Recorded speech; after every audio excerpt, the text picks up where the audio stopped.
jemaat Tuhan terkasih, puji nama Tuhan, kita boleh bersama-sama berkumpul.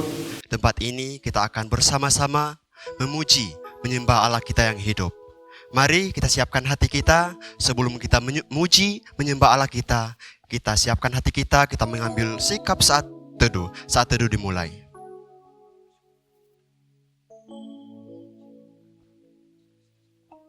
Selesai. Kita percaya bahwa Allah kita adalah kebenaran. Karena Dia yang menyelamatkan hidup kita. Mari kita angkat pujian, Ku hidup bagimu.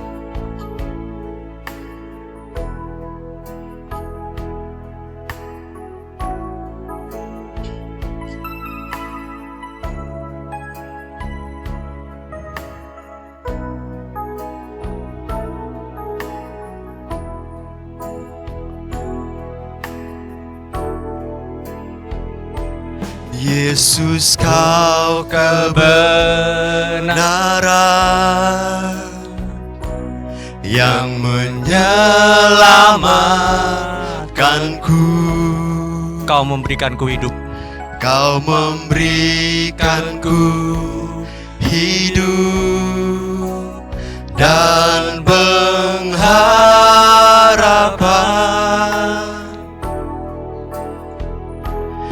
Ku ikut kehendak-Mu,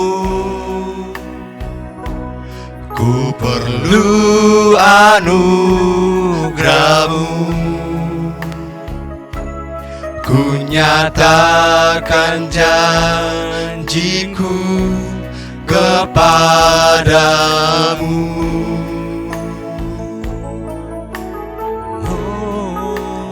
Kalau ku hidup bagimu, hatiku tetap menyembah-Mu. Dunia tak bisa menjauhkanku dari kasih-Mu.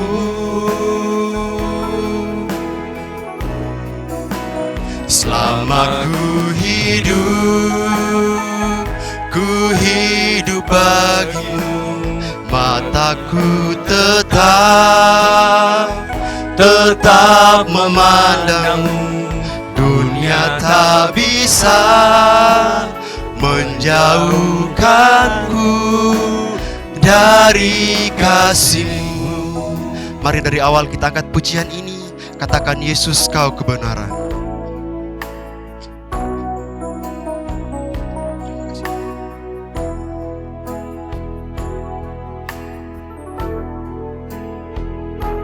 Yesus, Kau kebenaran yang menyelamatkanku. Amin. Kau memberikanku hidup dan pengharapan.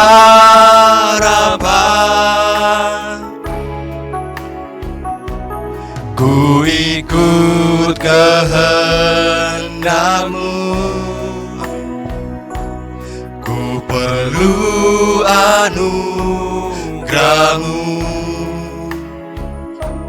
Ku nyatakan janjiku kepadamu.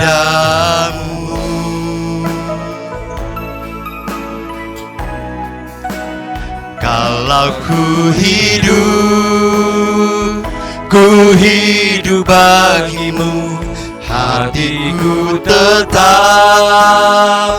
tetap menyembah-Mu. Dunia tak bisa menjauhkanku dari kasih-Mu.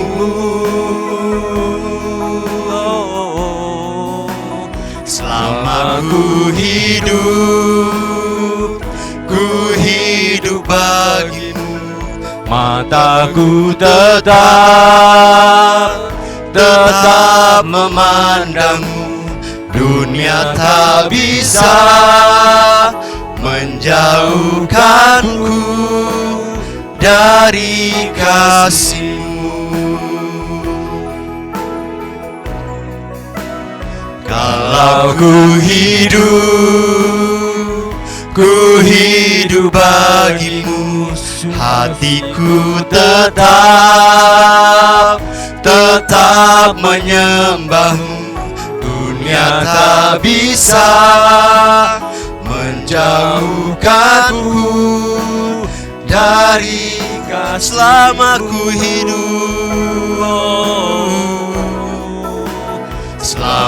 ku hidup, jemaat Tuhan dipersilakan bangkit berdiri. Ku hidup bagimu, Aku tetap memandangmu. Dunia tak bisa menjauhkanku dari kasih-Mu. Dunia tak bisa menjauhkanku dari kasih-Mu. oh dunia. Dunia tak bisa menjauhkanku dari kasih-Mu.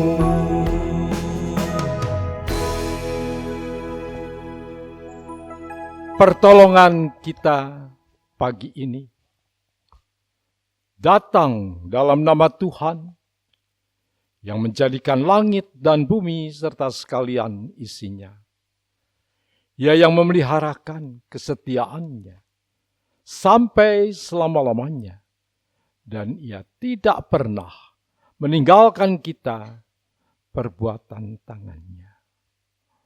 Oleh karena itu, turunlah atas saudara semua kasih karunia dari Allah Bapa, damai sejahtera dari Yesus Kristus di dalam Roh Kudus.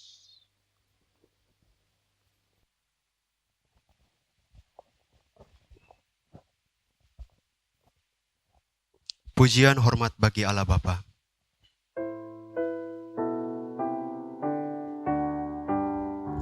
Hormat bagi Allah Bapa, hormat bagi anaknya, hormat bagi Roh penghibur ketiganya yang esa. Haleluya, haleluya, ketiganya yang esa.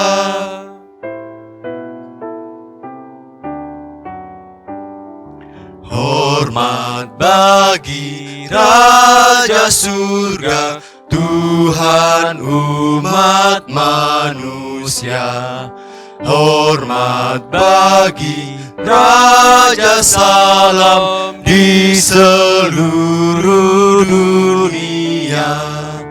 Haleluya, haleluya, di seluruh dunia.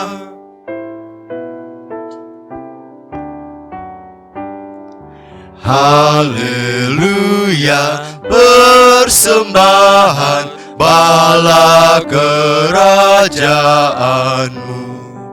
diletakkan siang malam di hadapan tatamu.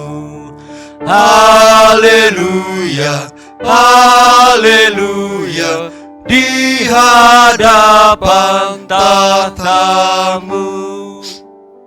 Mari kita satu dalam doa. Segala puji syukur kami naikkan kepadamu, Allah yang berkuasa, Allah yang senantiasa menyertai hidup kami, Allah yang senantiasa mengasihi hidup kami, Bapa.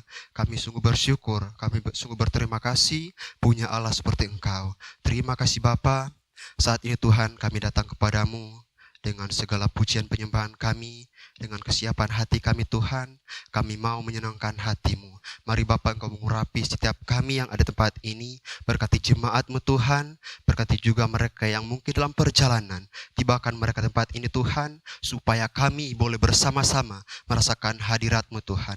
Terima kasih Bapa, terima kasih Yesus, kami serahkan jam ibadah kami saat ini Tuhan, dari awal pertengahan hingga akhirnya Tuhan, biarlah boleh jadi dalam nama Tuhan Yesus Kristus. Terima kasih Bapa. Saat ini Tuhan, kami akan terus memuji Engkau, kami akan terus menyembah Engkau. Terima kasih, kami berdoa, kami mengucap syukur. Haleluya.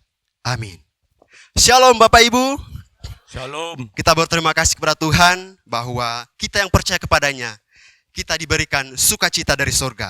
Karena itulah kekuatan bagi kita. Kita angkat pujian, terima sukacita surga.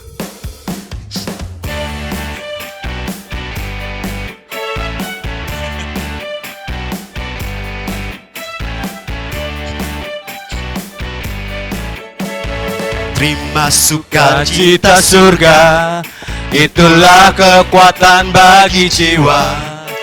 Ku dapat rasakan kasih-Nya di tengah badai yang bergelora. Terima sukacita surga, itulah kekuatan bagi jiwa. Dapat saksikan kuasa-Nya, taklukkan badai yang bergelora. Haleluya, Kau ada dalam hatiku, takkan patah semangatku, takkan hilang kekuatanku. Haleluya, ku mau bersorak bagimu, sukacita surga nyata penuhiku.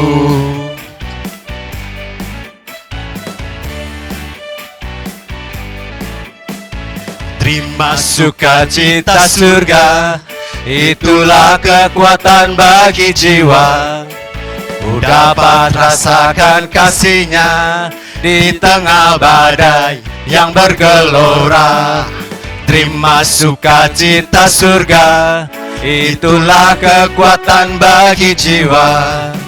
Ku dapat saksikan kuasa-Nya, taklukkan badai yang bergelora. Haleluya, Kau ada dalam hatiku, takkan patah semangatku, takkan hilang kekuatanku. Haleluya, ku mau bersorak bagimu, sukacita surga nyata penuhiku. Jemaat saja katakan, Hale, Kau ada.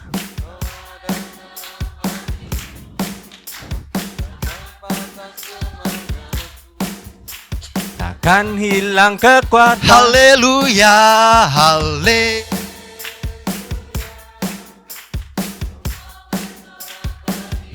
Suka.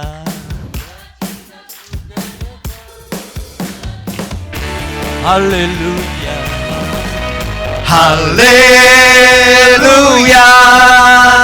Kau ada dalam hatiku, takkan patah semangatku, takkan hilang kekuatanku. Haleluya, haleluya,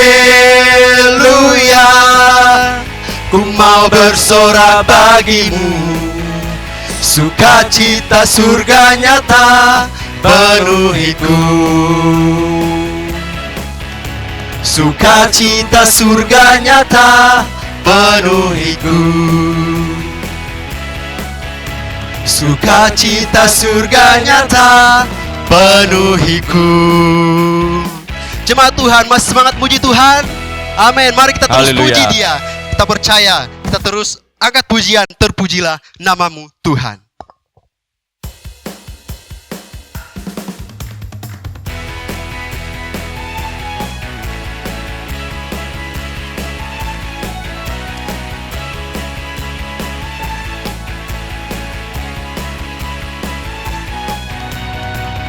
terpujilah namamu Tuhan.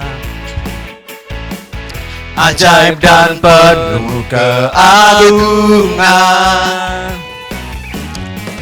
Satu hati kami nyatakan, Kerajaan-Mu kekal selamanya. Terpujilah nama-Mu Tuhan. Amin. Ajaib dan penuh keagungan,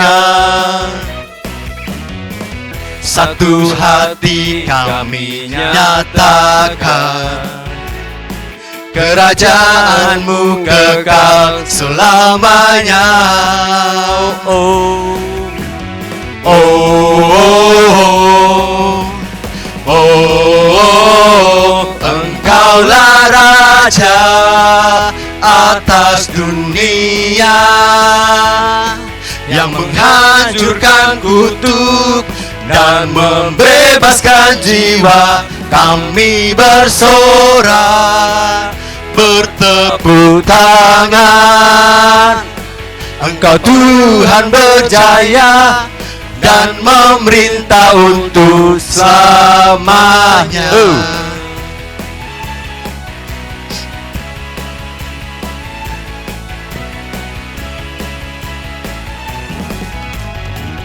Terpujilah nama-Mu Tuhan. Amin.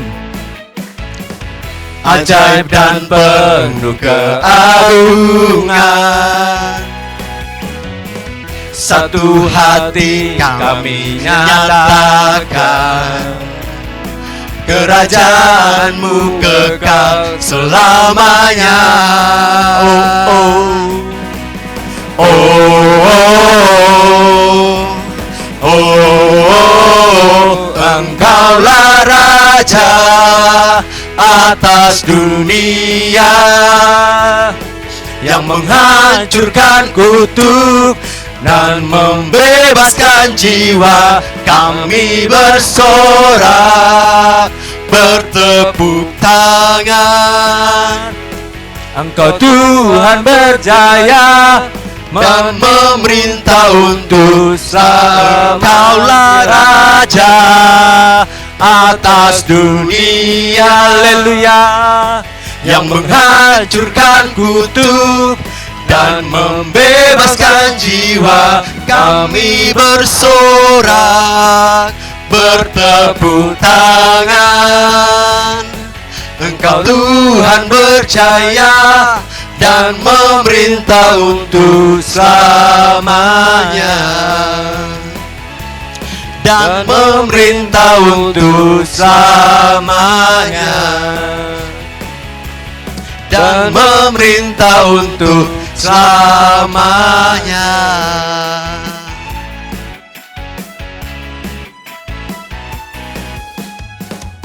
Silakan duduk kembali Bapak Ibu.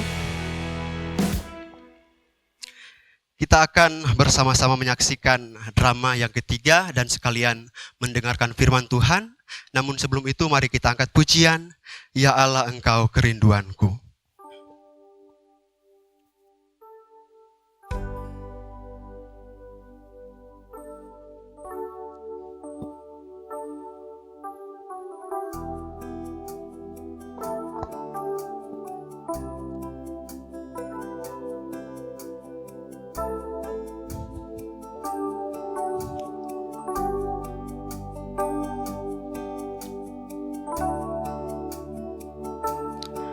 Sebab kasih setiamu lebih dari hidup, kebaikanmu melimpah atasku.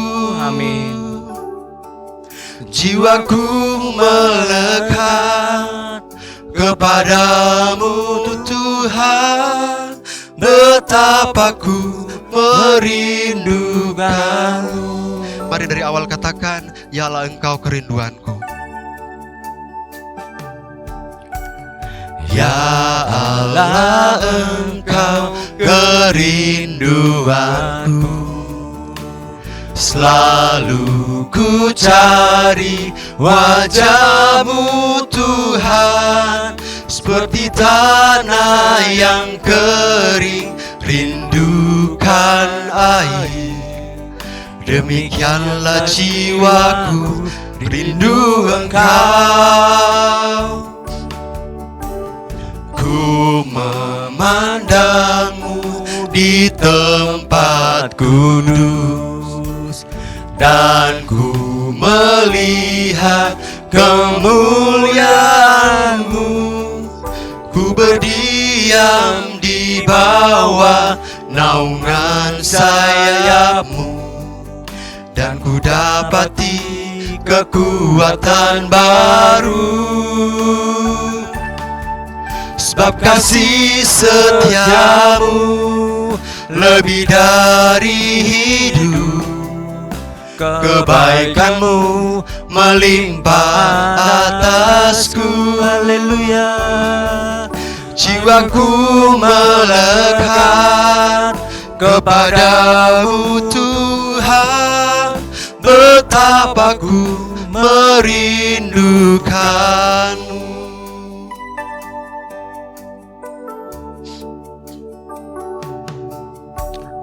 Ya Allah, Engkau kerinduanku, selalu ku cari wajah-Mu Tuhan, seperti tanah yang kering, rindukan air. Demikianlah jiwaku, rindu Engkau. Ku memandangmu di tempat kudus-Mu, dan ku melihat kemuliaan-Mu. Ku berdiam di bawah naungan sayap-Mu, dan ku dapati kekuatan baru.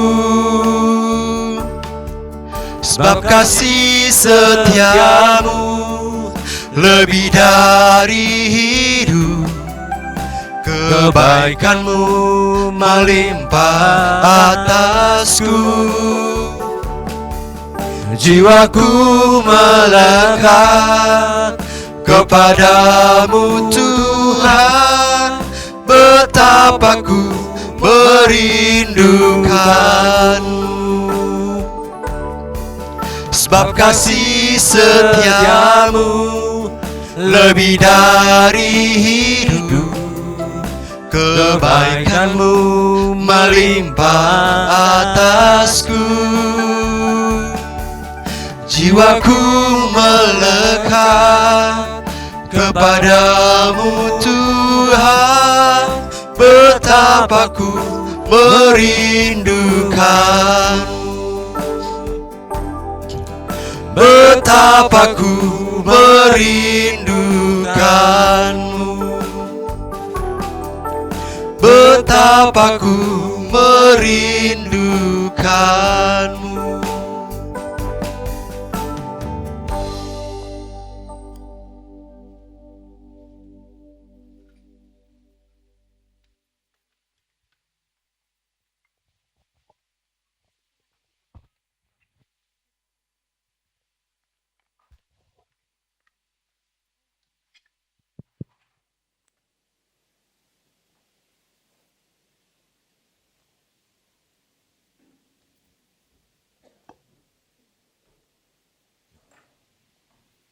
Shalom.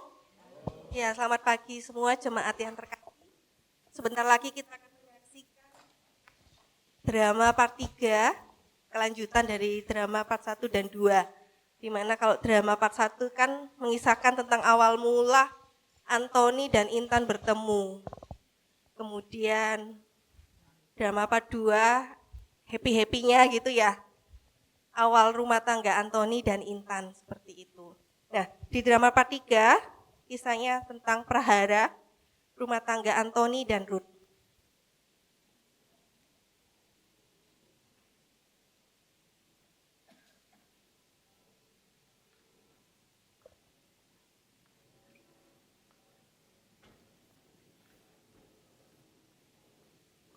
Di suatu pagi yang cerah, Antoni dan Intan sedang mengantar Ruth yang sedang berusia 4 tahun pergi ke sekolah.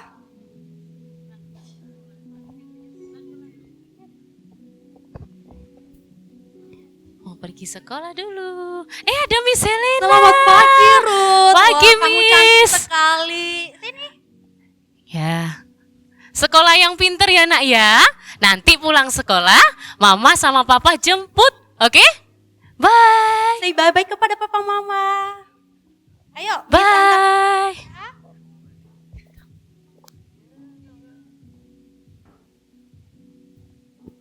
Hai, Intan. Oh, Bagaimana hai, kabarmu? Kak Feni. Ya ampun, Kak Feni. Baik, Kak. Kak Feni mau tunggu di sini apa? Pulang dulu. Aku tunggu di sini aja, Tan. Soalnya rumahku cukup jauh dari sini. Oh gitu ya. Kalau rumah kami deket aja situ. Bisa ditempuh pun dengan jalan kaki. Kalau gitu kami pulang dulu ya. Pulang dulu ya. Mari semuanya. See you. See you Intan, see you Anthony. Lalu ketiga orang tua sedang asik duduk di salah satu kafe dekat sekolah. Mike, gimana usaha sushimu? Lumayan ramai sih, Ce. Hari ini orderan saya yang masuk cukup lumayan ramai sih. Ngomong-ngomong, si Antonio itu kerjanya apa sih, Ce?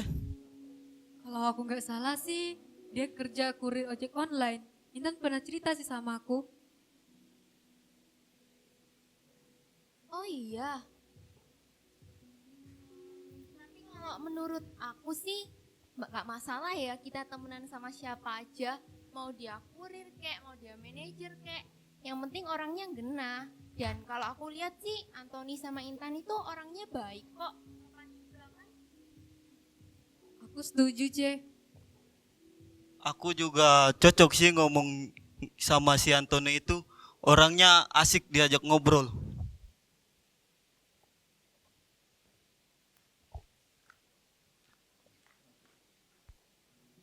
Kemudian di rumah orang tua Antoni.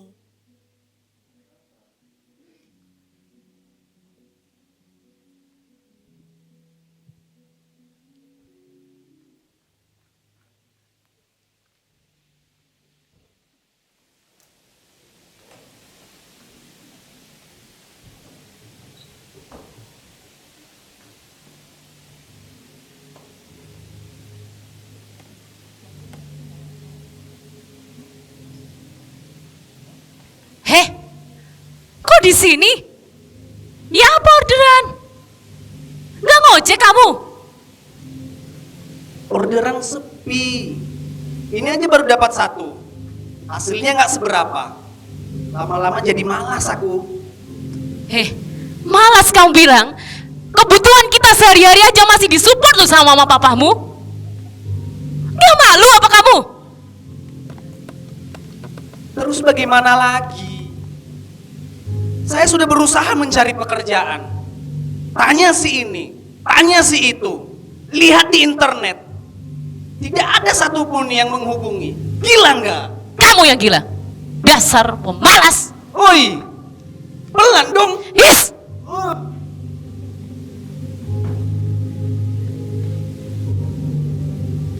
Kecekcokan silih berganti.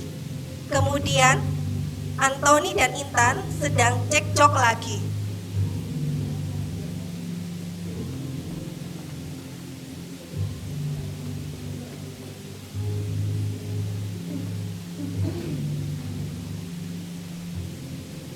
Ya ampun.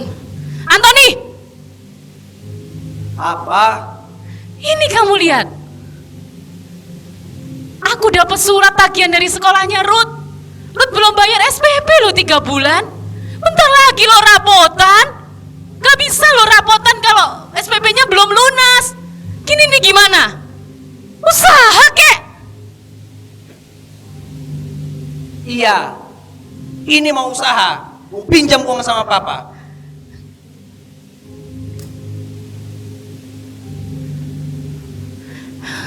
Kamu gak ada uang? Mau gimana lagi? Nggak ada. Ya iyalah nggak ada uang. Orang ngojek sehari cuma dapat 50.000. Kamu tahu nggak? Itu cuma cukup buat makan. Gini nih gimana? Usaha gitu loh. Iya. Ini mau sama papa sekarang. Terserah lah. Lalu di kamar orang tua Antoni, Bu Miranda dengan Pak Sony sedang duduk di kamar.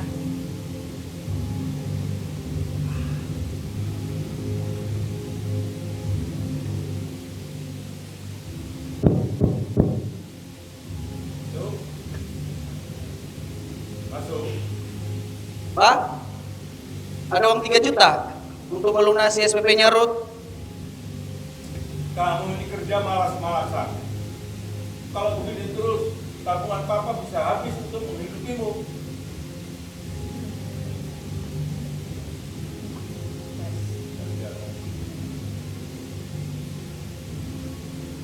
Antoni, kamu itu kok ya berusaha lebih keras lagi. Kamu itu kepala keluarga. Bagaimana lah kamu usahanya? Coba kamu lihat istrimu itu kan pintar masak. Cobalah kamu rundingan sama istrimu untuk dia harus buka warung kecil-kecilan. Nanti biar papamu yang kasih modal. Iya mah, kalau Intannya mau. Dia sekarang sedang sibuk mengerjakan tugas sebagai ibu rumah tangga. Sudah papa transfer ya untuk SPP-nya Ruth. Coba pikirkan baik-baik saran dari mamamu. Masa begini terus? Tabungan papa dan mama lama-lama menipis. Itu seharusnya dipakai untuk hari tua papa dan mama. Untung saja mamamu masih bekerja. Iya Pak, terima kasih Pak. Terima kasih Ma. Antoni pergi dulu.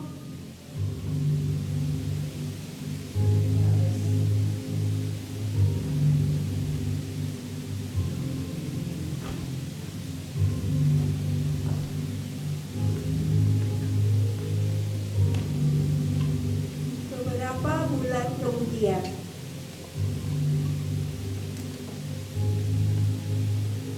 Intan mendapat telepon dari teman lamanya yang bernama Dimas.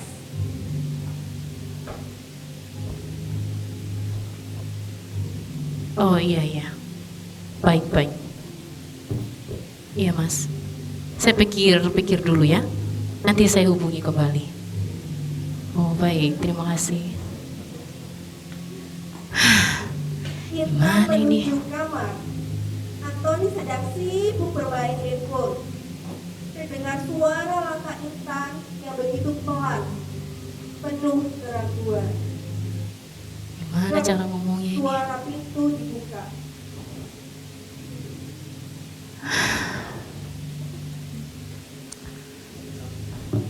Aku mau bicara. Penting. Bisa bicara? Apa? Aku ada tawaran pekerjaan dari teman lamaku, Dimas. Buat aku? Gila apa kamu? Buat kita lah. Apaan?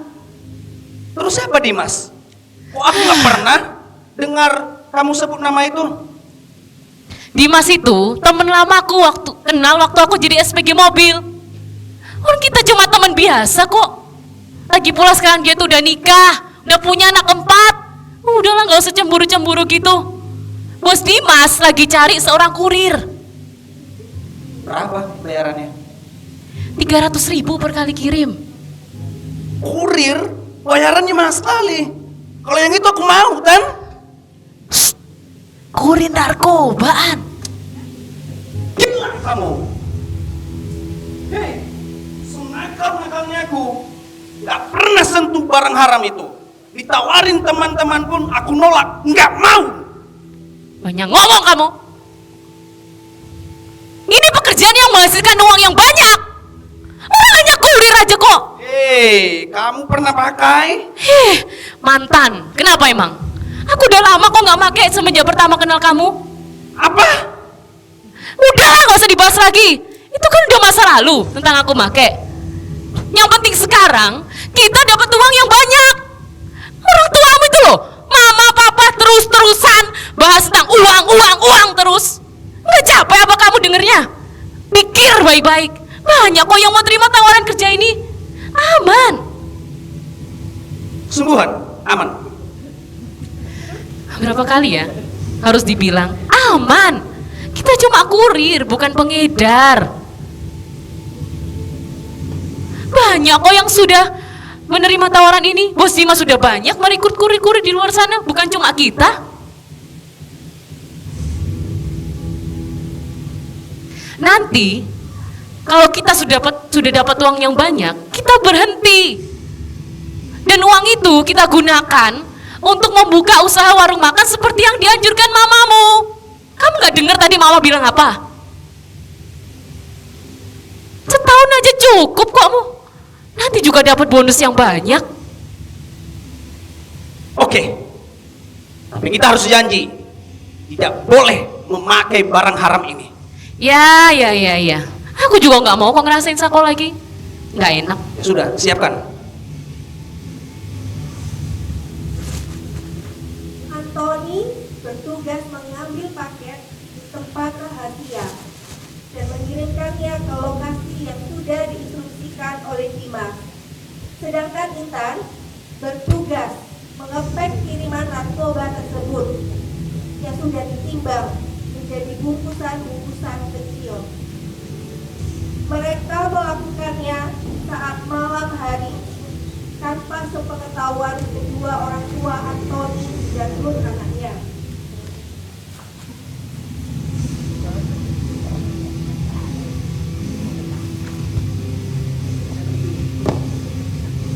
Hati. Di taman kompleks perumahan, terlihat Antoni sedang mengirimkan sebuah paket. Paket itu terlihat seperti paket biasanya.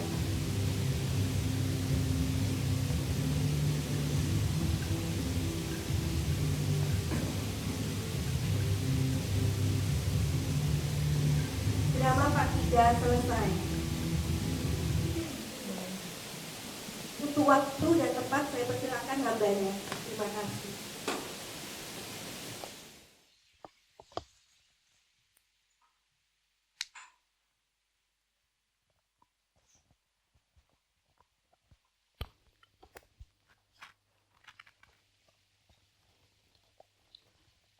Masih kerasa ya tegangnya Bapak Ibu. Santai, tarik nafas. Ya, mari kita tenangkan hati dan pikiran kita. Kita bersatu di dalam doa. Bapa dalam surga, Yesus Kristus yang kami sembah, kami bersyukur karena oleh anugerah-Mu yang tidak terbatas, Engkau memberi kami kesempatan untuk mendengarkan firman-Mu yang kudus pada saat ini. Kami menyadari bahwa tanpa Roh Kudus-Mu ya Tuhan, bekerja di hati kami tidak mampu untuk memahami atau menaati firman-Mu. Oleh karena itu ya Tuhan, kami meminta pertolongan daripada-Mu ya Tuhan, agar kami dimampukan untuk menerima kebenaran firman-Mu dengan iman dan ketaatan.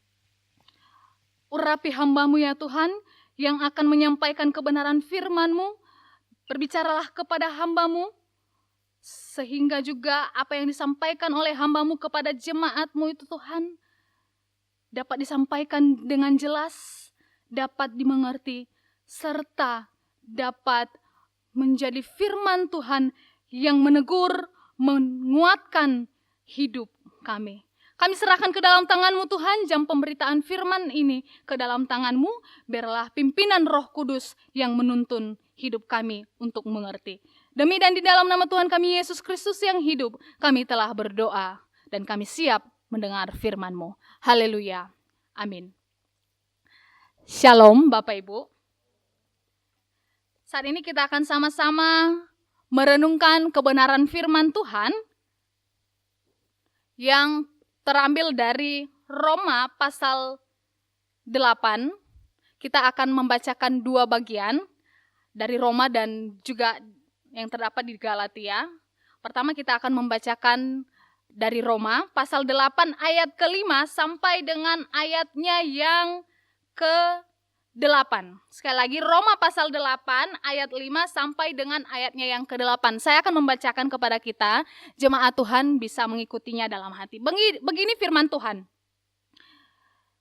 Sebab mereka yang hidup menurut daging memikirkan hal-hal yang dari daging. Mereka yang hidup menurut roh memikirkan hal-hal yang dari roh. Karena keinginan daging adalah maut, tetapi keinginan roh adalah hidup dan damai sejahtera. Sebab keinginan daging adalah perseteruan terhadap Allah, karena ia tidak takluk kepada hukum Allah. Hal ini memang tidak mungkin baginya. Mereka yang hidup dalam daging tidak mungkin berkenan kepada Allah. Kemudian kita akan teruskan bacaan kita yang terambil dari Galatia pasalnya yang ke-5, ayatnya yang ke-16 sampai dengan ayatnya yang ke-26. Saya akan membacakan kepada kita di bawah perikop hidup menurut daging atau roh. Maksudku ialah hiduplah oleh roh, maka kamu tidak akan menuruti keinginan daging. Sebab keinginan daging berlawanan dengan keinginan roh, dan keinginan roh berlawanan dengan keinginan daging. Karena keduanya bertentangan, sehingga kamu setiap kali tidak melakukan apa yang kamu kehendaki. Akan tetapi, jikalau kamu memberi dirimu dipimpin oleh roh, maka kamu tidak hidup di bawah hukum Taurat. Perbuatan daging telah nyata, yaitu percabulan, kecemaran, hawa nafsu, penyembahan berhala, sihir, perseteruan, perselisihan, iri hati, amarah, kepentingan diri sendiri, percideraan, roh pemecah, kedengkian, kemabukan, pesta pora, dan sebagainya. Terhadap semuanya itu, kuperingatkan kamu, seperti yang telah kubuat dahulu, bahwa barang siapa melakukan hal-hal yang demikian, ia tidak akan mendapat bagian kerajaan Allah. Tetapi buah roh ialah kasih, sukacita, damai sejahtera, kesabaran, kemurahan, kebaikan, kesetiaan, kelemah lembutan, penguasaan diri. Tidak ada hukum yang menentang hal-hal itu. Barang siapa yang menjadi milik Kristus Yesus, ia telah menyalibkan daging dengan segala hawa nafsu dan keinginannya. Jikalau kita hidup oleh roh, baiklah hidup kita juga dipimpin oleh roh. Dan janganlah kita gila hormat, janganlah kita saling menantang dan saling mendengki. Sampai di sini pembacaan firman Tuhan, Bapak Ibu yang terkasih. Berbahagialah kita yang membaca serta merenungkan akan kebenaran firman Tuhan, bahkan bagi kita yang melakukan firman itu siang dan malam. Jemaat yang terkasih, kita telah menyaksikan drama Natal. Terima kasih untuk rekan-rekan, Bapak Ibu yang sudah membantu kita untuk memasuki perenungan firman Tuhan pada pagi hari ini melalui drama yang sudah kita saksikan. Nah, jemaat terkasih, saya ingin mengulang kembali kira-kira drama yang baru saja kita saksikan adalah drama part yang keberapa? Drama ketiga. Pintar sekali ya. Nah, siapa di antara Bapak Ibu yang tidak pernah ketinggalan cerita drama Natal ini? Mulai dari partnya yang pertama sampai dengan partnya yang ketiga hari ini. Bisa angkat tangannya? Wah, banyak juga ya.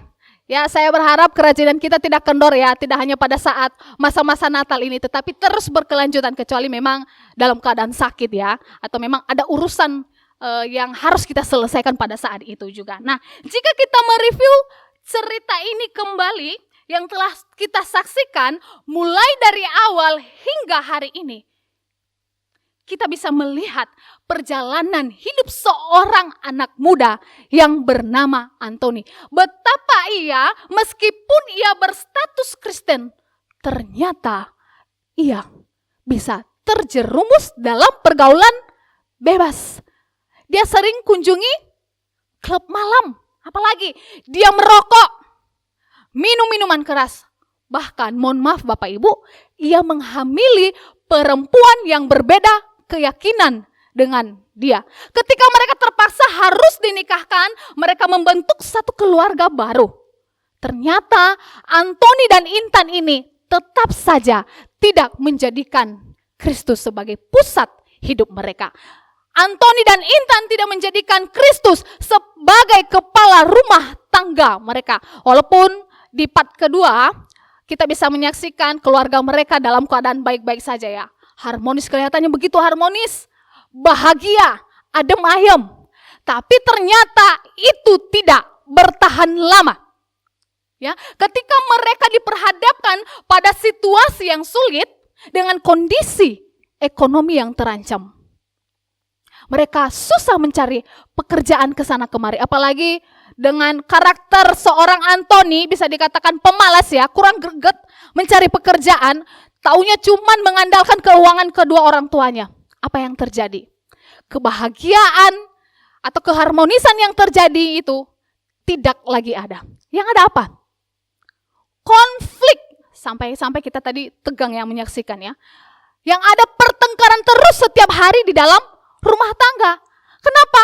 Karena Intan ini tidak merasa puas, tidak merasa cukup dengan pendapatan yang didapat oleh Antoni, 50.000. Sementara kebutuhan mereka lebih besar biayanya. Belum lagi biaya sekolah anak.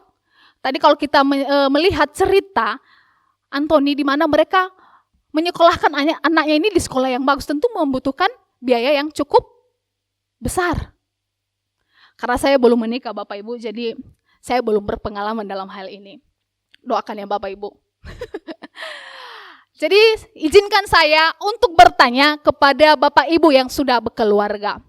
Misalnya kita diperhadapkan dengan masalah yang dihadapi oleh Antoni dan Intan ini. Kira-kira keluarga kita masih aman tidak? Atau saya tanya kepada ibu-ibu deh, atau istri-istri. Istri-istri, ibu-ibu, misalnya nih ya, kita atau pasangan kita pendapatannya seperti Antoni 50.000, sementara pengeluaran kita besar, anggap saja 200.000 per hari.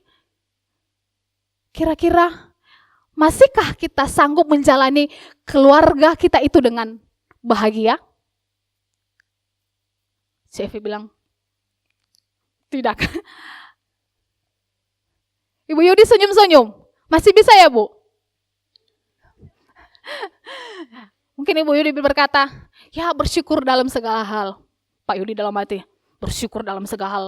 Kalau telat uang bulanan, ngomelnya bukan main. Ya. Atau bagaimana kalau misalnya kita diberikan pasangan seperti Antoni ini, pemalas. Malas bekerja, malas mencari uang. Taunya cuman berharap, bergantung kepada uang orang tua. Kira-kira istri-istri masih bisa tersenyum setiap hari bangun pagi, selamat pagi sayang. Masih bisa nggak ya? Kira-kira tidak ngomel sehari, melihat pasangan kita atau suami kita yang sedang tidur-tiduran tidak mencari uang, masih bisa nggak ya senyum? Masih bisa nggak tidak ngomel sehari? Ibu Arthur bilang, tidak bisa. Pak Arthur bilang, ini Arnet ini cari perkara ini, setelah ini nanti di rumah bisa rame nih.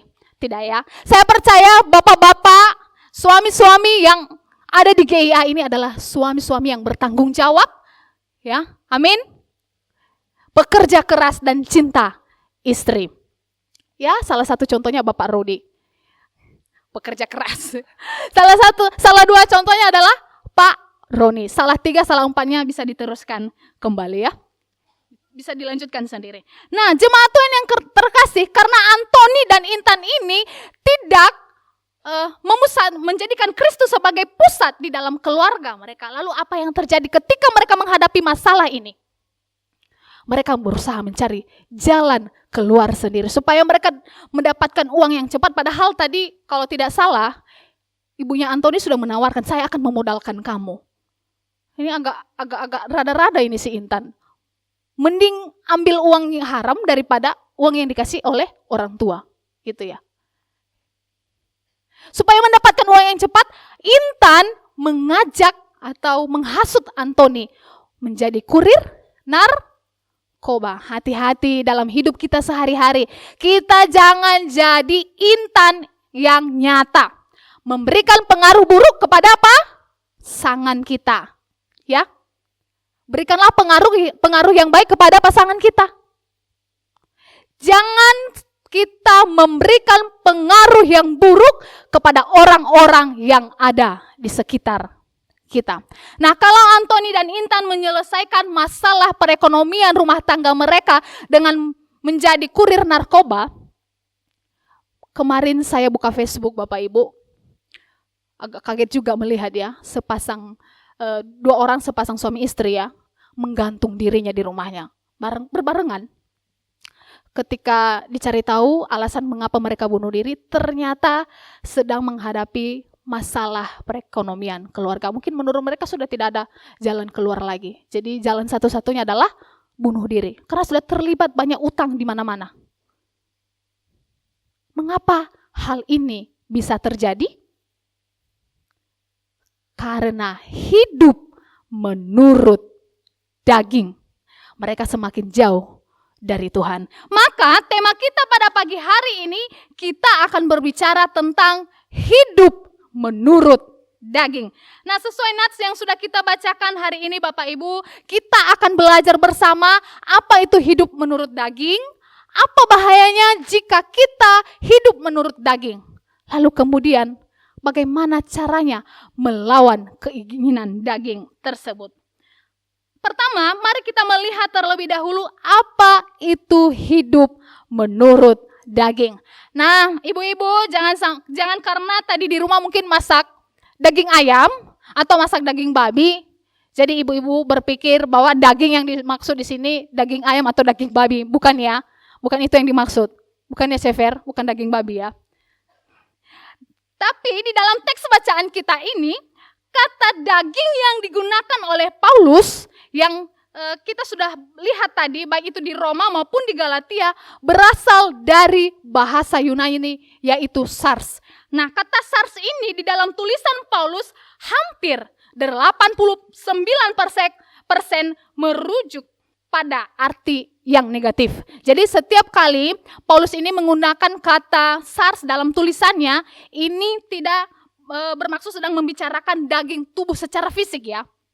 Tetapi dia sedang berbicara tentang natur manusia yang berdosa. Jadi hidup menurut daging berarti hidup yang dikuasai oleh sifat manusia yang berdosa, yang cenderung mengejar keinginan duniawi dan yang bertentangan dengan kehendak Allah. Nah, ada beberapa yang menjadi karakteristik hidup menurut daging. Bapak Ibu bisa disimak baik-baik, nanti yang bisa menjawab pertanyaan saya bisa ambil hadiahnya kepada Bapak Panitia Natal ya, Ketua Panitia Natal. Mungkin Pak Roni bilang, kok saya lagi? Memang begitu resikonya kok kalau jadi Ketua Panitia Natal, namanya disebut-sebut terus. Saya ulangi lagi, ada beberapa yang menjadi karakteristik hidup menurut daging, yaitu yang pertama, dikuasai oleh hawa nafsu. Kemudian berpusat pada diri sendiri, tidak berbuah rohani, dan mengabaikan hidup yang kekal. Bisa kita sebutkan kembali? Yang pertama, dikuasai oleh hawa nafsu. Kemudian yang kedua, berpusat pada diri sendiri. Ketiga, tidak berbuah rohani. Keempat, mengabaikan hidup kekal. Ya, dari keempat karakteristik ini Bapak Ibu, kira-kira contohnya apa saja? Atau agar lebih jelas saya akan memberikan pertanyaan seperti ini. Kira-kira apa contoh-contoh hidup menurut daging sesuai karakteristik yang sudah kita sebutkan tadi? Ada yang bisa sebutkan? Kayaknya Antoni dan Intan ini sudah pro. Bisa sebutkan? Antoni, Intan? Contoh-contoh hidup menurut daging, gak usah dibuka ini ya, Alkitabnya ya. Malah senyum. Senyum-senyum. Apa? Contohnya apa? Percabulan. Kok susah? Kedengkian. Ya, iri hati. Antoni apa? Antoni berat ya? Apa? Malas. Ya, termasuk di dalamnya. Apa lagi? Hah? Kebenaran? Jangan salah loh. Amarah. Apa lagi? Kok susah ya nyebutnya? Ayo mari kita sama-sama bacakan Galatia pasal 5 ayat 19 sampai dengan ayatnya yang ke-21a. Ada yang bisa membantu saya untuk membacakan ayat ini? Mari kita lihat Galatia pasal 5 ayatnya yang ke-19 sampai dengan ayatnya yang ke-21a. Ada yang bersedia membacakan? Mungkin teman-teman bisa bantu beri mic.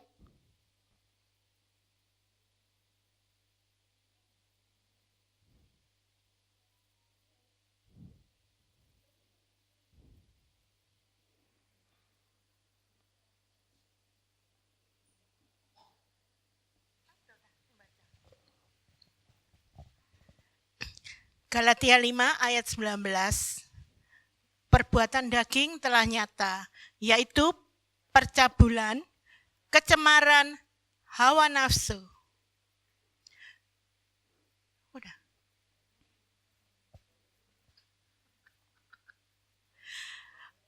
Penyembahan berhala, sihir, perseteruan, perselisihan, iri hati, amarah, kepentingan diri sendiri, percideraan, roh pemecah, kedengkian, kemabukan, pesta pora, dan sebagainya. Terhadap semuanya itu kuperingatkan kamu, seperti yang telah kubuat dahulu, bahwa barang siapa melakukan hal-hal yang demikian, ia tidak akan mendapat bagian dalam kerajaan Allah. Oke, terima kasih, Ibu.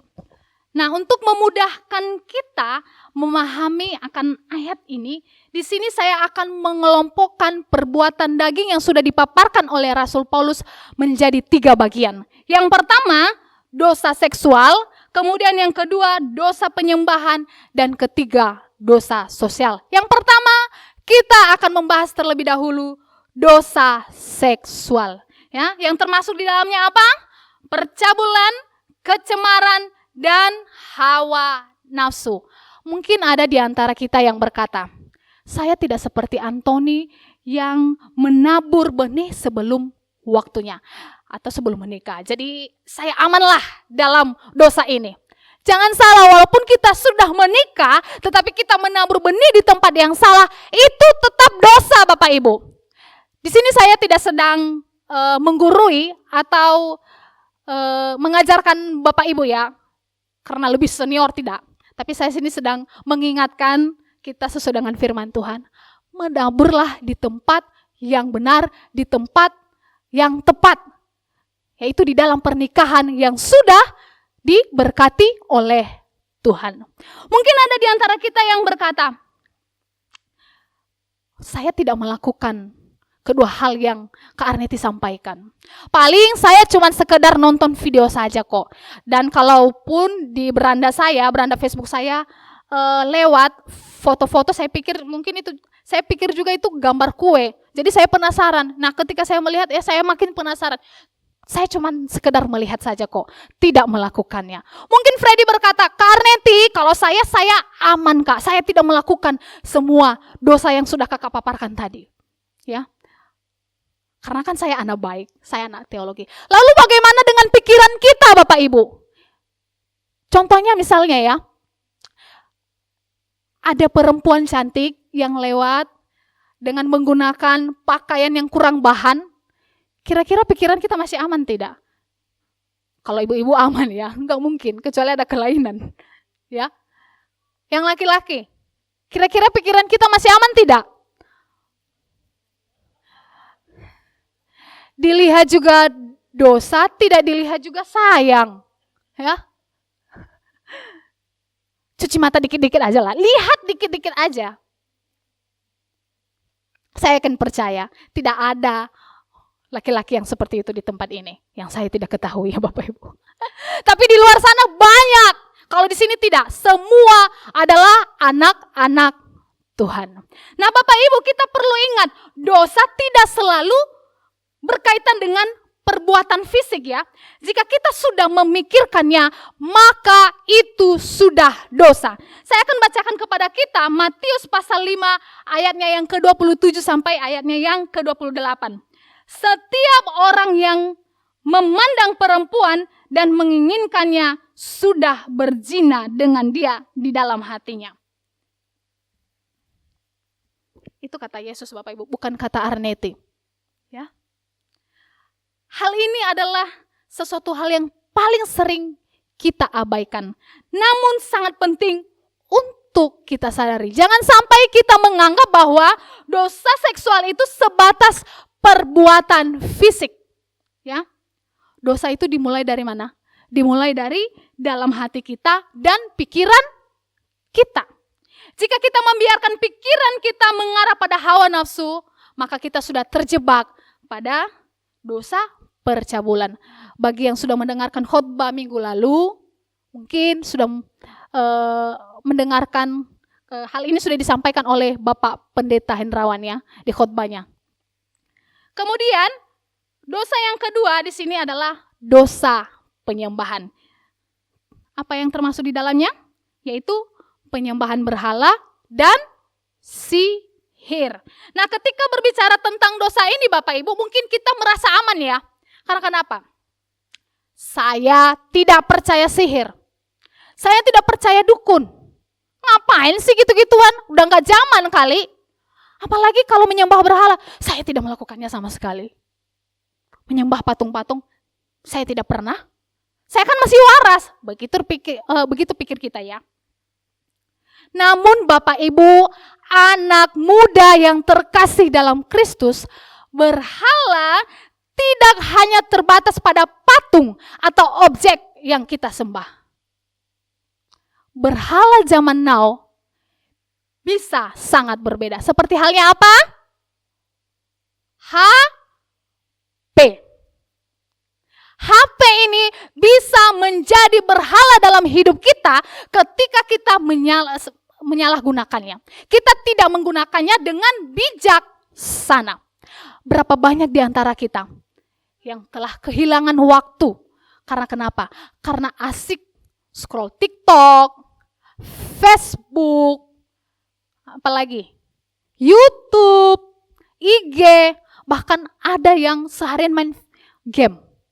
Ketika kita bangun pagi bukannya kita datang berdoa kepada Tuhan, kita saat teduh, tapi apa yang kita lakukan? Apa yang kita cari?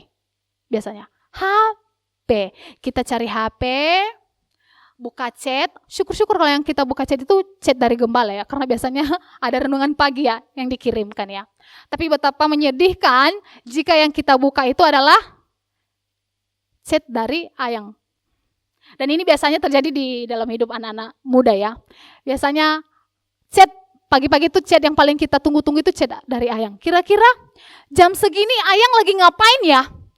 Kira-kira ayang sudah berhasil belum ya menciptakan pulau-pulau kecil di bantal semalam? Sudah enggak ya? Bukan begitu? Bagi kita yang sering melakukan hal ini, mari segera bertobat. Bukan hanya itu Bapak Ibu, HP ini juga bisa menjadi berhala dalam hidup kita ketika kita datang beribadah kepada Tuhan. Ya.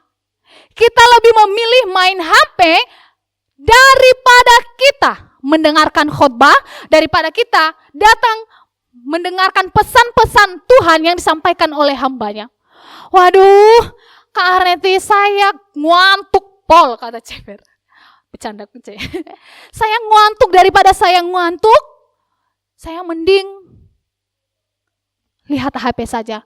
Saya tidak mengerti itu khotbahnya sedang berbicara apa ya? Khotbahnya kaku sekali. Jadi daripada saya ngantuk, pikiran saya kemana-mana, mending saya lihat HP.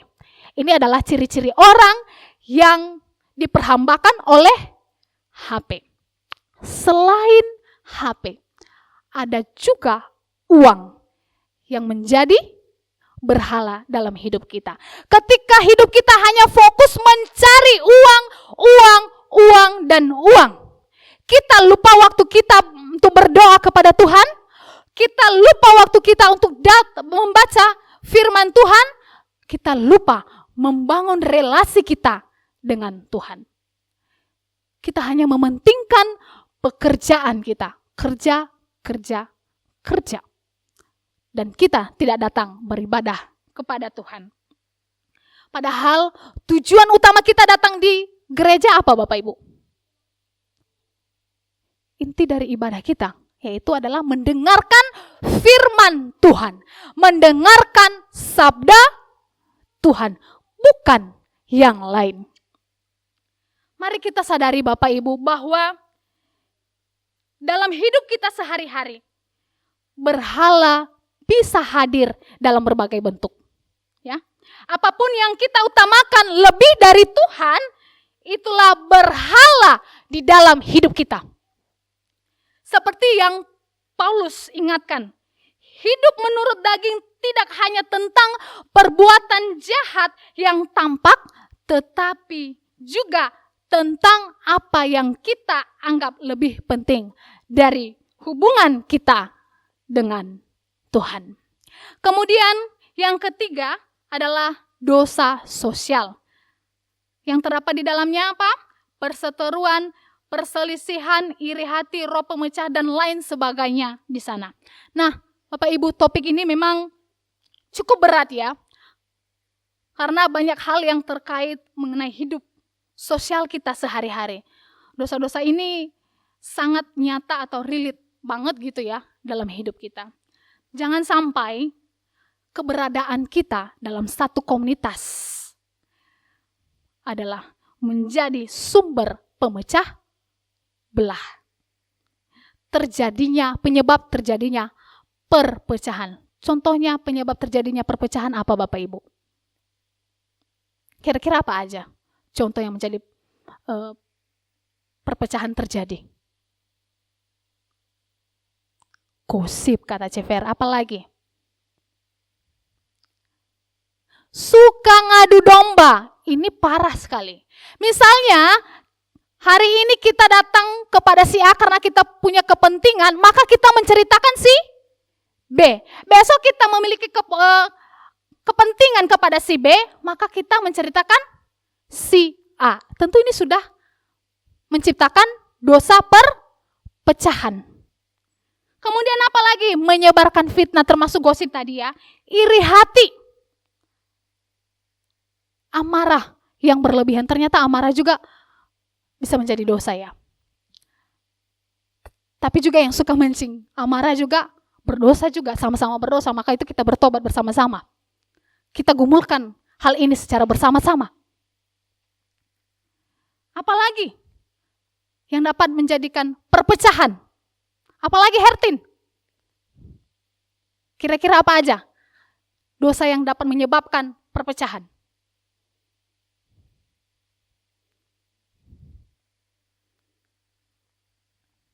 Jangan sampai kita menjadi sumber perpecahan dalam satu komunitas. Saya bersyukur Bapak Ibu, jikalau jemaat-jemaat yang ada di GIA ini hidup dengan harmonis, hidup dengan rukun. Amin. Tidak terjadi perpecahan dan tidak ada yang menjadi sumber perpecahan di dalamnya. Tapi saya tidak tahu jika kita sudah keluar dari gereja. Hal ini kita perlu menjaganya Bapak Ibu. Jemaat Tuhan yang terkasih, orang yang hidup menurut daging, dia akan sering memikirkan bahkan melakukan hal-hal yang berasal dari daging. Tanpa memikirkan apakah itu bertentangan dengan Allah atau tidak.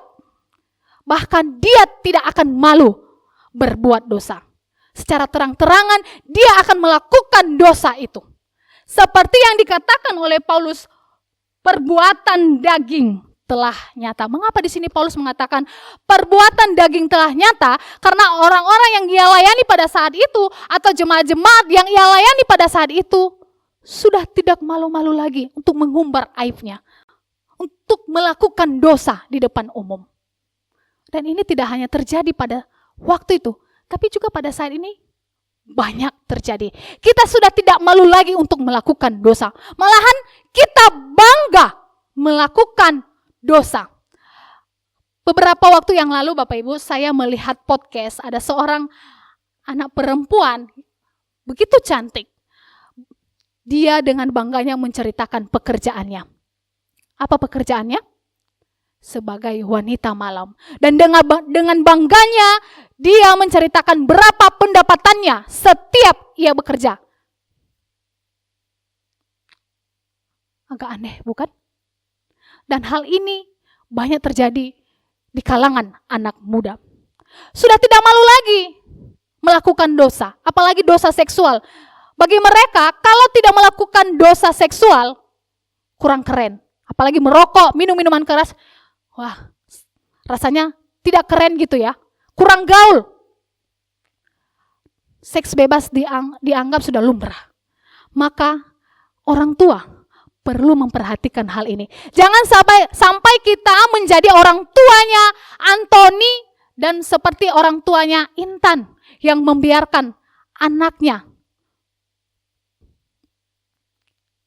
tanpa mengontrol sehingga terjerumus dalam pergaulan bebas. Kita perlu memperhatikan anak-anak kita sehingga mereka tetap berada di dalam jalurnya Tuhan.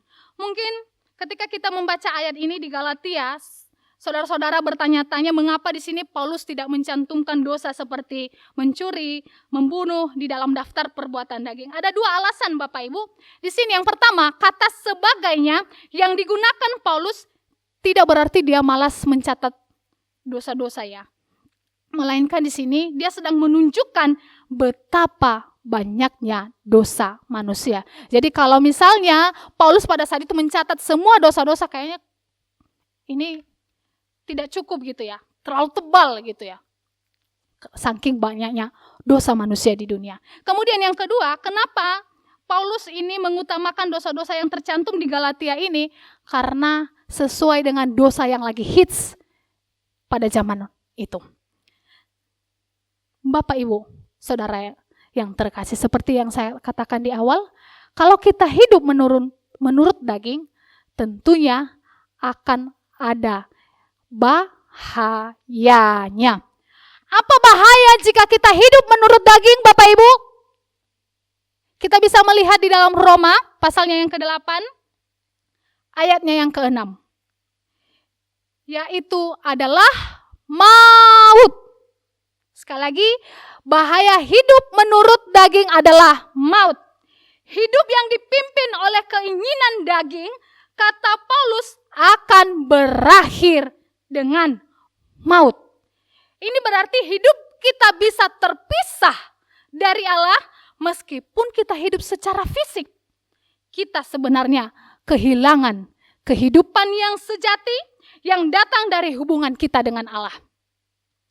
Kita bisa mengalami kekosongan, tidak ada damai, dan terjebak dalam keinginan-keinginan dunia yang tidak pernah puas.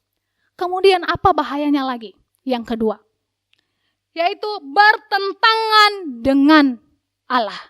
Terdapat di ayat yang ke-7, keinginan daging tidak bisa tunduk pada Allah. Kita perlu memperhatikan ini. Keinginan daging tidak bisa tunduk pada kehendak Allah. Artinya, kalau kita secara terus-menerus hidup mengejar hal-hal yang duniawi, kita akan semakin menjauh dari Allah dan tidak bisa hidup sesuai dengan cara yang Kristus inginkan bagi kita. Hidup kita akan penuh pertentangan dengan Allah. Dan itu akan mempersulit kita untuk menjalani hidup yang benar. Sama seperti yang dialami oleh Antoni dan Intan tadi ya. Karena mereka hidup menurut daging. Apa apa yang terjadi? Semakin hari mereka semakin menjauh dari Tuhan dan mereka terus melakukan dosa. Kemudian bahaya yang ketiga adalah tidak berkenan kepada Allah. Tercatat di ayatnya yang ke-8. Jika kita terus-menerus hidup menurut daging, kita tidak akan berkenan kepada Allah, Bapak Ibu. Ini berarti kita tidak bisa melakukan apa yang menyenangkan hati Tuhan. Ya, kita bisa berusaha sekuat tenaga untuk mencapai tujuan kita sendiri. Tapi tanpa melibatkan Tuhan, kita tidak akan mendapatkan kepuasan yang sejati. Kita tidak bisa menikmati hubungan yang harmonis dengan Kristus.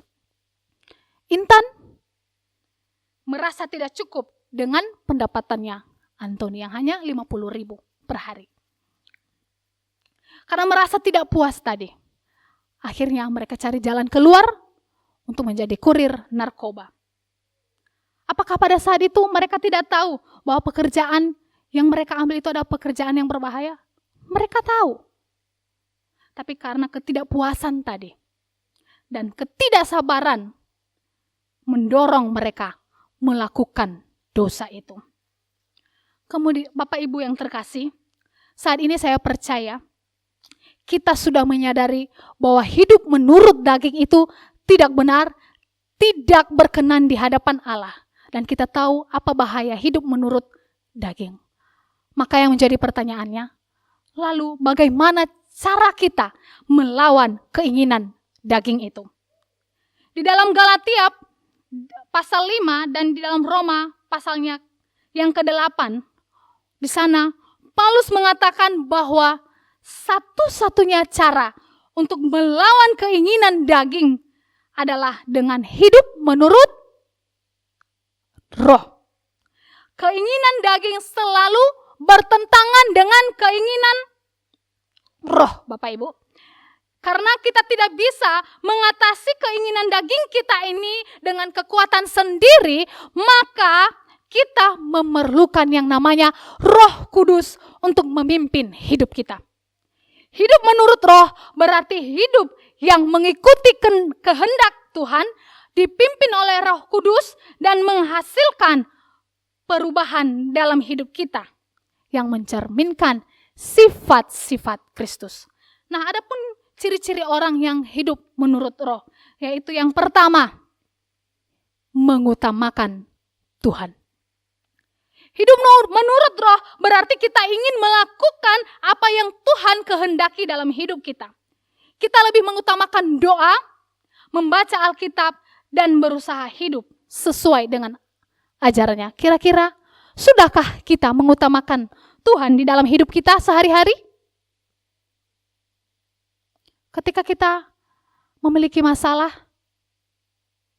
sudahkah kita mencari Tuhan atau mencari jalan keluar sendiri? Kemudian yang kedua, ciri orang yang hidup menurut roh adalah menjauhi dosa. Sekali lagi, menjauhi dosa. Nah, hidup dalam roh ini membantu kita menghindari dosa dan godaan yang ada di dunia. Jadi kalau kita hidup menurut roh, kita akan ditolong, kita akan dibantu menghindari dosa ini. Jadi kalau sampai sekarang kita masih belum mampu menghindari dosa, berarti apa Bapak Ibu? Kita masih belum hidup menurut roh. Maka firman Tuhan mengingatkan kita pada hari ini, mari kita hidup menurut roh.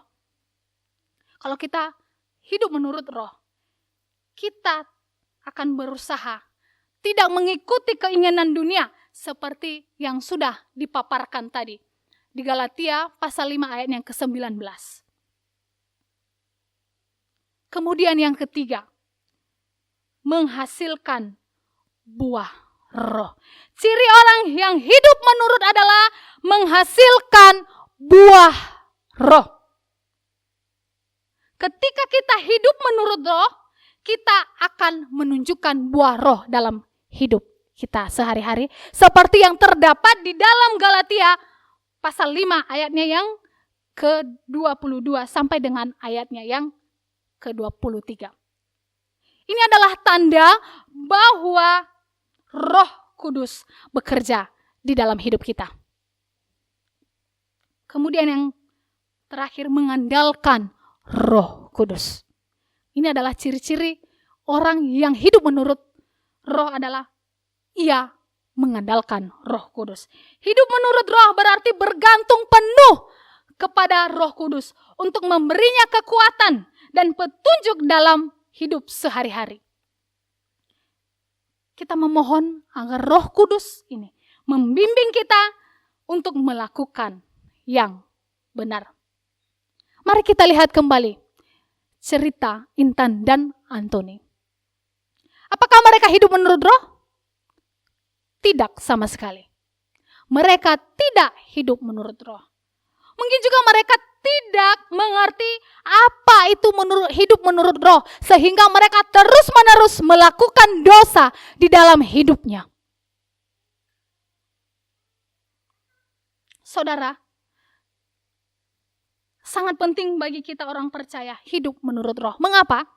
Di dalam Roma pasal 8 ayatnya yang ke-9, di sana Paulus menegaskan bahwa orang yang hidup dalam Roh adalah milik Kristus.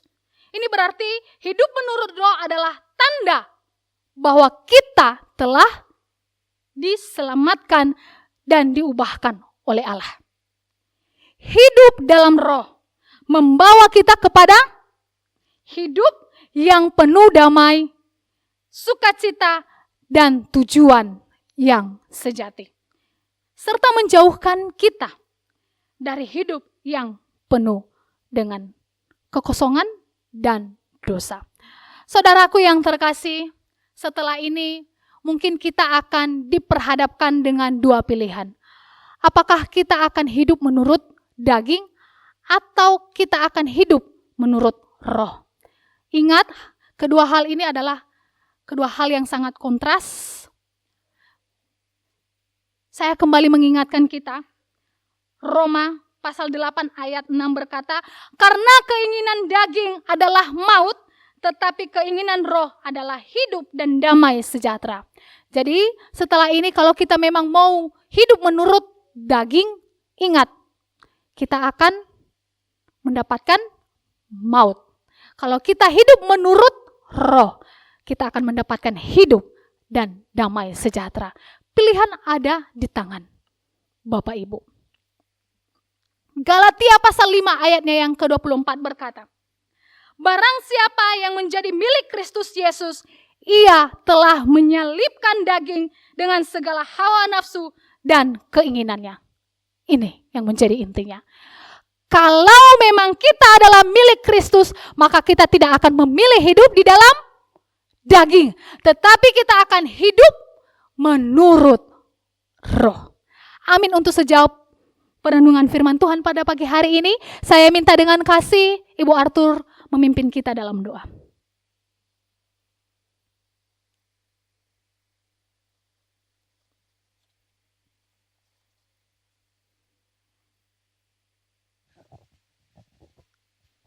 Terima kasih Tuhan atas pemberitaan firman-Mu yang telah mengingatkan kami semua yang hadir saat ini. Bagaimana kami harus hidup benar di hadapan Engkau. Engkau telah menegur dengan keras melalui firman-Mu, di mana Engkau telah pakai hamba-Mu. Engkau telah bicara sendiri melalui hamba-Mu, menegur dari yang muda sampai yang tua, untuk kami hidup seturut dengan Engkau. Kami tidak memberhalakan segalanya. Kami juga akan hidup menjauhi hal-hal yang tidak Engkau inginkan. Karena kami tahu keinginan daging kami sangatlah kuat. Semua yang disebutkan itu sering kami lakukan dan mengecewakan Engkau. Ampunilah kami semuanya. Mulai saat ini dengan teguran firman-Mu ini akan bisa mengubah kehidupan kami masing-masing untuk terus menurut akan kehendak-Mu, berbagi waktu yang baik untuk mengadakan penyembahan, memuji Engkau maupun mendengarkan firman-Mu dan membaca firman Tuhan. Agar kami terus senantiasa dalam kondisi hidup berkenan di hadapan Engkau. Terima kasih Tuhan, Kau pakai hamba-Mu yang masih muda ini untuk kemuliaan nama-Mu dan memberitakan kebenaran. Sehingga di masa mudanya Tuhan akan pakai lebih hebat lagi. Terima kasih buat hikmat yang telah Kau berikan dan Roh Kudus-Mu yang memimpin di dalam pembacaan firman-Mu kali ini. Terima kasih. Kami menyerahkan pemberitaan firman-Mu ini agar kami pulang dari rumah masing-masing bisa melakukan kehendak-Mu. Mampukanlah kami ya Tuhan. Amin. Terima kasih. Kita akan menyaksikan persembahan pujian dari Pastori. Dipersilahkan.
Ya Tuhan, tiap jam ku memerlukan-Mu.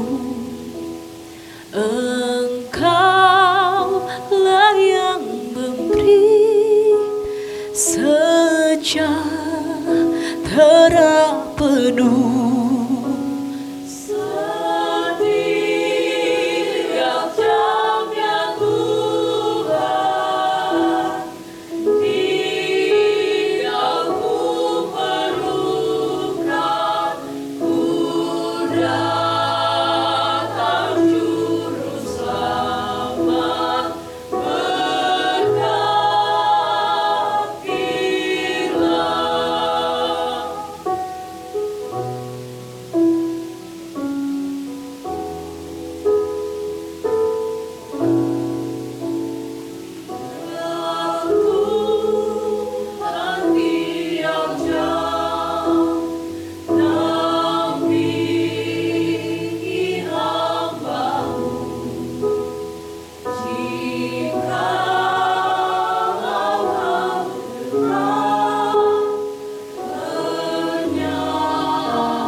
Selamat siang Bapak Ibu Saudara yang dikasihi Tuhan.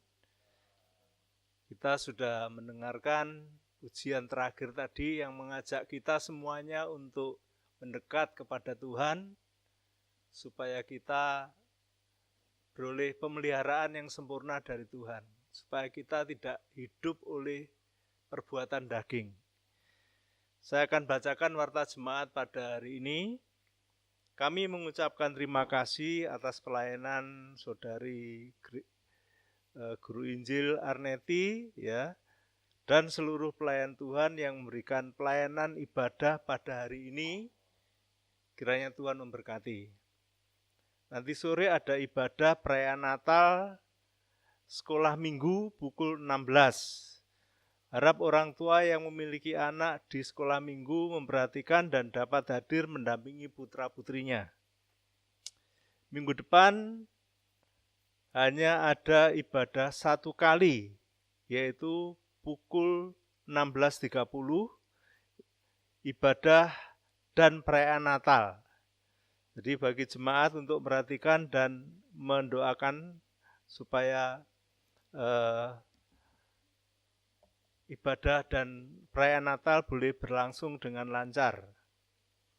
Kemudian juga pada minggu depan ini ada kelanjutan untuk drama Natal pada bagian yang keempat, serta ada penampilan dari KUR, dari kaum bapak, juga vokal grup ya. Jadi kita berharap supaya semuanya boleh berlangsung dengan lancar. Juga jemaat juga mohon dukungannya dalam doa supaya ibadah tersebut berlangsung dengan baik, cuaca yang cerah, tidak hujan, ya, sehingga jemaat boleh berdatangan. Karena kita memang masuki musim hujan, kita mohon belas kasihan Tuhan supaya ibadah ya, jemaat bisa berdatangan ibadah ya itu dengan cuaca yang cerah, tidak hujan. Setiap Sabtu pukul 16 ada doa pagi via Zoom. Link Zoom akan dibagikan pada Jumat malam. Bagi jemaat yang perlu dukungan doa dapat menghubungi Bapak Gembala Jemaat, Bapak Indrawan, atau hamba-hamba Tuhan yang ada di pastori. Persembahan hari ini jemaat diberi kesempatan memberikan persembahan untuk pekerjaan Tuhan dan persembahan diakonia. Kantong merah untuk kolekte, kantong biru untuk diakonia. Sedangkan persembahan Natal dapat dimasukkan amplop diberi kode Natal dan dapat dimasukkan di kantong persembahan saat persembahan diedarkan. Persembahan hari ini akan dikumpulkan oleh Ibu Ing Wibowo dan Saudari Stefani. Kepada yang bertugas kami persilahkan.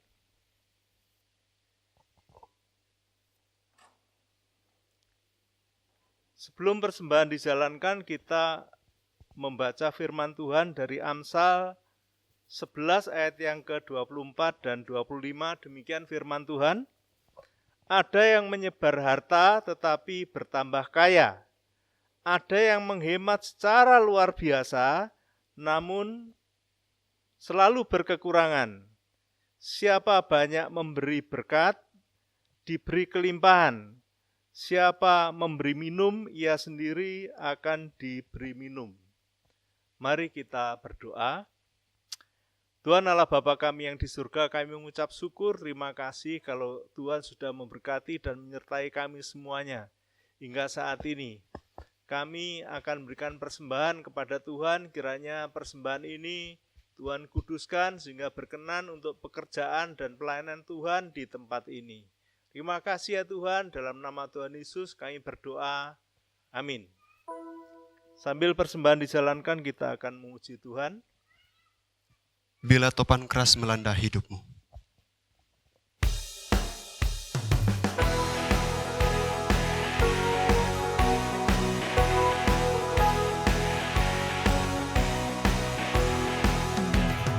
Bila topan keras melanda hidupmu, Bila putus asa dan letih lesu, berkat Tuhan satu-satu hitunglah. Kau niscaya kagum oleh kasih-Nya. Berkat Tuhan mari hitunglah. Kau kan kagum oleh kasih-Nya. Berkat Tuhan mari hitunglah. Kau niscaya kagum oleh kasih-Nya. Adakah beban membuat kau penat? Salib yang kau pikul menekan berat. Karena berkat-Nya pasti kau lega, dan bernyanyi terus penuh bahagia. Berkat Tuhan mari hitunglah. Kau kan kagum oleh kasih-Nya. Berkat Tuhan mari hitunglah. Kau niscaya kagum oleh kasih-Nya. Bila kau memandang harta orang lain, ingat janji Kristus yang lebih permai. Hitunglah berkat yang tidak terbeli, milikmu di surga tiada terberi. Berkat Tuhan mari hitunglah. Kau kan kagum oleh kasih-Nya. Berkat Tuhan mari hitunglah. Kau niscaya kagum oleh kasih-Nya. Dalam pergumulanmu di dunia, janganlah khawatir, Tuhan adalah. Hitunglah berkat sepanjang hidupmu, yakinlah malaikat menyertaimu. Berkat Tuhan mari hitunglah. Kau kan kagum oleh kasih-Nya. Berkat Tuhan mari hitunglah. Kau niscaya kagum oleh kasih-Nya. Berkat Tuhan, berkat Tuhan mari hitunglah. Silakan bangkit berdiri. Kau kan kagum oleh kasih-Nya. Berkat Tuhan mari hitunglah. Kau niscaya kagum oleh kasih-Nya. Kau niscaya kagum oleh kasih-Nya. Kau niscaya kagum oleh kasih-Nya. Mari kita berdoa. Tuhan Allah Bapa kami yang di surga, kami mengucap syukur dan terima kasih pada hari ini Tuhan. Engkau sudah hadir di tengah-tengah kami, mengingatkan kami betapa kami harus hidup oleh pimpinan Roh Allah sendiri. Supaya kami meninggalkan perbuatan daging yang selalu menarik hati kami, selalu mengejar kami semuanya. Terima kasih Engkau sudah mengampuni kami. Segala dosa dan kesalahan kami sudah ditebus oleh Kristus Yesus. Di dalam nama Yesus Kristus, Tuhan sudah mengampuni kami. Kami percaya Tuhan akan memimpin kami melalui Roh Kudus yang bersama-sama dengan kami. Terima kasih ya Tuhan, hamba-Mu yang sudah menyampaikan kebenaran firman-Mu, kiranya Tuhan berkati, Tuhan tolong, Tuhan pimpin hidupnya, supaya hidupnya dipimpin oleh Engkau sendiri Tuhan, menuju kepada kehendak Tuhan yang sejati.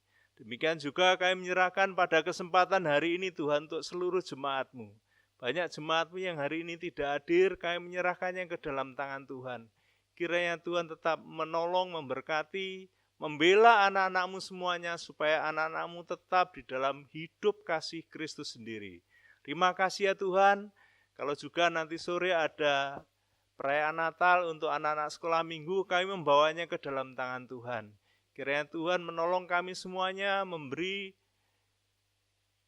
cuaca yang cerah, sehingga orang tua boleh mengantarkan anak-anaknya ke tempat ini untuk bersuka cita, untuk merayakan Natal, menyambut kehadiran Tuhan. Sehingga anak-anak ini dari masa mudanya, masa balitanya, boleh mengerti akan kehendak Tuhan, bahwa Tuhan datang ke dunia untuk menyelamatkan kami semuanya. Terima kasih Tuhan, Kau memberkati seluruh panitia yang ada, seluruh anak-anak-Mu yang terlibat dalam pelayanan nanti sore. Kami percaya Tuhan akan menolong, melengkapi segala sesuatunya, sehingga ibadah ini berkenan di hadapan Tuhan. Kami juga menyerahkan Tuhan pada kesempatan hari ini untuk bangsa dan negara kami Indonesia. Kami bersyukur Engkau sudah menolong kami semuanya. Engkau menolong pemerintah yang ada supaya pemerintah ini boleh bersikap bijak, boleh mengeluarkan pernyataan dan kebijakan yang berpihak kepada masyarakat banyak sesuai dengan aturan yang ada. Engkau tolong berikan rasa takut akan Tuhan untuk seluruh pejabat yang ada, seluruh lembaga negara yang ada, supaya mereka takut dan gentar akan Tuhan, sehingga boleh melaksanakan semua tugas kewajibannya dengan benar. Terima kasih ya Tuhan, Tuhan terima kasih. Kami juga menyerahkan panitia Natal yang ada, kiranya Tuhan memberkati, menolong supaya panitia Natal tetap boleh mengerjakan tugas dan tanggung jawabnya untuk hormat kemuliaan Tuhan. Kami tahu bahwa persembahan anak-anak-Mu itu Tuhan perhitungkan sebagai kebenaran, sebagai persembahan hidupnya yang berkenan di hadapan Tuhan. Terima kasih ya Tuhan, terima kasih. Kami menyerahkan doa kami di dalam nama Tuhan kami, Yesus Kristus. Haleluya.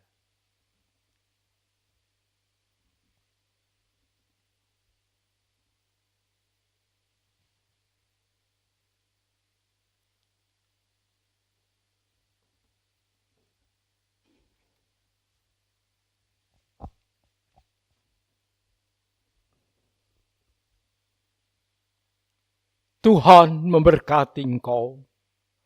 Tuhan melindungi engkau. Tuhan menyinari engkau dengan wajah-Nya dan memberikan kepadamu kasih karunia.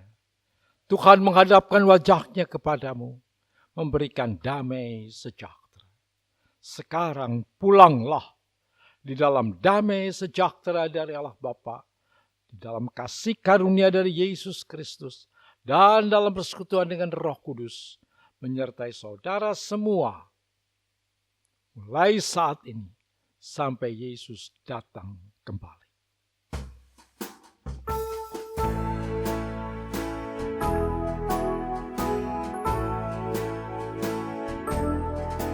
Bapa, terima kasih.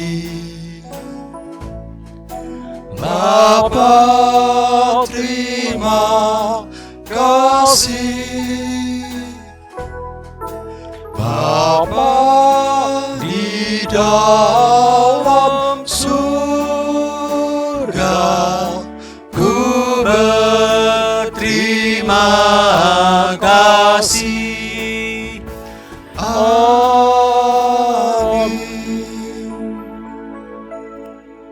Silakan duduk dan doa teduh.